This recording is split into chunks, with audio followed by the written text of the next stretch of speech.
हाँ तो कॉमर्स के मेरे होनहार छात्रों, क्या चल रही प्रिपरेशन? मुझे पता है आपने पूरे साल बहुत मेहनत करी और पिछले 3 दिन से तो आप लगे हुए एग्जाम में कि भाई हमें तो 80 आउट ऑफ 80 लाने हैं। हाँ या नहीं? पर सॉरी टू से 80 आउट ऑफ 80 ऐसे नहीं आते। आपका ये टारगेट जो है ना, आपका सपना सपना रह जाएगा अगर आपने प्रेजेंटेशन को भी उतनी ही इंपॉर्टेंस नहीं दी जितनी आपने प्रिपरेशन को दी है। आप लोगों ने जी जान आगे पढ़ा है, पर अगर ठीक तरीके से एग्जाम में प्रेजेंट नहीं कर पाओगे उसको, तो क्या मार्क्स आएंगे? क्या आपका 80 आउट ऑफ 80 सपना पूरा होगा? नहीं होगा। तो भैया प्रेजेंटेशन का भी उतना ही रोल है जितना आपकी प्रिपरेशन का है। आप केवल प्रिपरेशन पे फोकस करते हो, प्रेजेंटेशन पे नहीं करते। और टॉपर जो है उन्हें पता है कि कैसे प्रेजेंट करना है, क्या गलतियां नहीं करनी एग्जाम में जाके, किस तरीके से टीचर को इंप्रेस करना है एग्जाम में अपनी आंसर शीट से। उसे पता है, इसीलिए वो टॉप कर रहा है और आप पीछे रह गए हो। पर टेंशन मत लो, आपका भाई आपके साथ है। आपके भाई ने पिछले 2 साल के टॉपर्स की आंसर शीट पूरी एनालाइज करी है और उसके बेसिस पे ये वीडियो बनाई है, जहां आपको मैं बताने वाला हूं कि कौन सी गलतियां आपको नहीं करनी। ये वीडियो स्किप करने की गलती मत करना, नहीं तो सारी की सारी मेहनत आपकी ऐसी की ऐसी वेस्ट हो जाएगी। मैं हूं कार्तिक शर्मा, मैं आपका स्वागत करता हूं आपके अपने YouTube channel Sharma ji commerce वाले में, जहां आपका भाई आपके साथ पूरी मेहनत करता है। चलिए बेटा शुरू करते हैं और देखते हैं टॉपर्स कौन सी गलती नहीं करते जो आप करते हो, और इन गलतियों को हमें एग्जाम में नहीं करना और फुल मार्क्स स्कोर करना।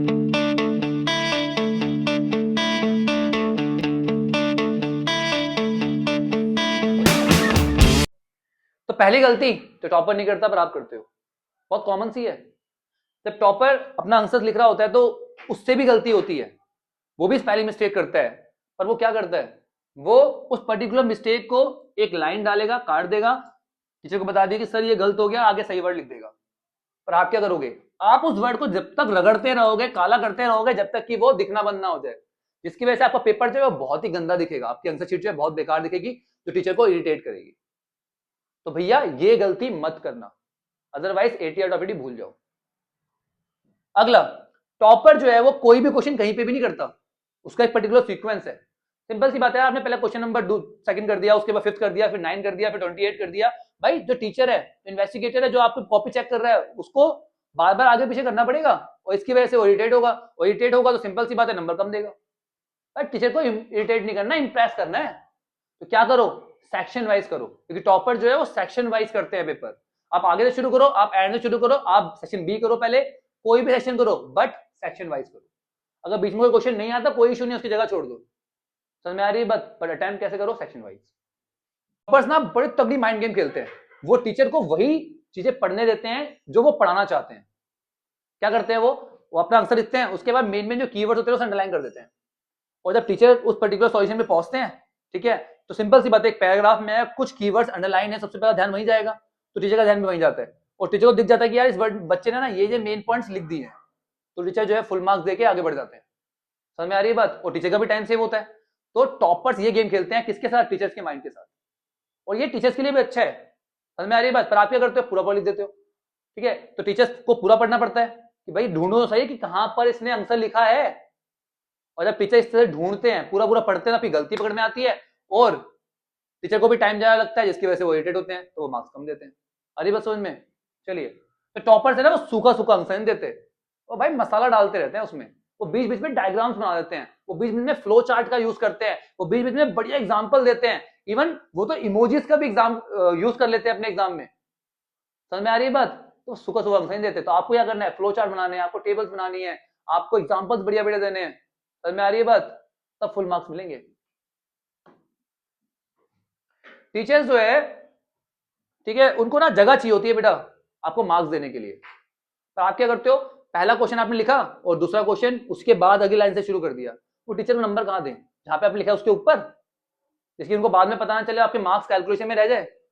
टॉपर्स क्या करते हैं, अपने एक आंसर लिखने के बाद 2 या 3 लाइन छोड़ देते हैं, जहां पे टीचर मार्क्स भी देते हैं और पहला क्वेश्चन और दूसरे क्वेश्चन में डिफरेंशिएट भी हो जाता है कि भाई ये पहला वाला क्वेश्चन था, ये दूसरा वाला है। तो साफ सुथरी आंसर शीट भी रहती है और टीचर को भी मार्क्स देने के लिए जगह मिल जाती है। सिंपल सी बात है, अगर टीचर को आपके लिखे हुए मार्क्स देना पड़ेगा ना, टीचर इरिटेट होगा, तो उनको जगह दो थोड़ी सी मार्क्स देने के लिए। ठीक है, हर एक क्वेश्चन के बाद 2 लाइन छोड़ो और नीचे एक लाइन डाल दो कि भैया ऊपर वाला क्वेश्चन अलग है, नीचे वाला क्वेश्चन अलग है, डिफरेंशिएट कर दो, टीचर को पता तो लगे कौन सा कहां पे किया है आपने।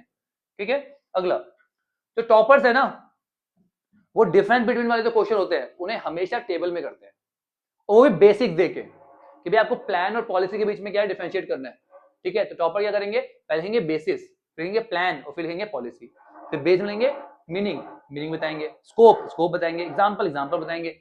आ रही बात समझ में? तो बेसिस के साथ डिफरेंशिएट करना है हमेशा, टॉपर यही करते हैं।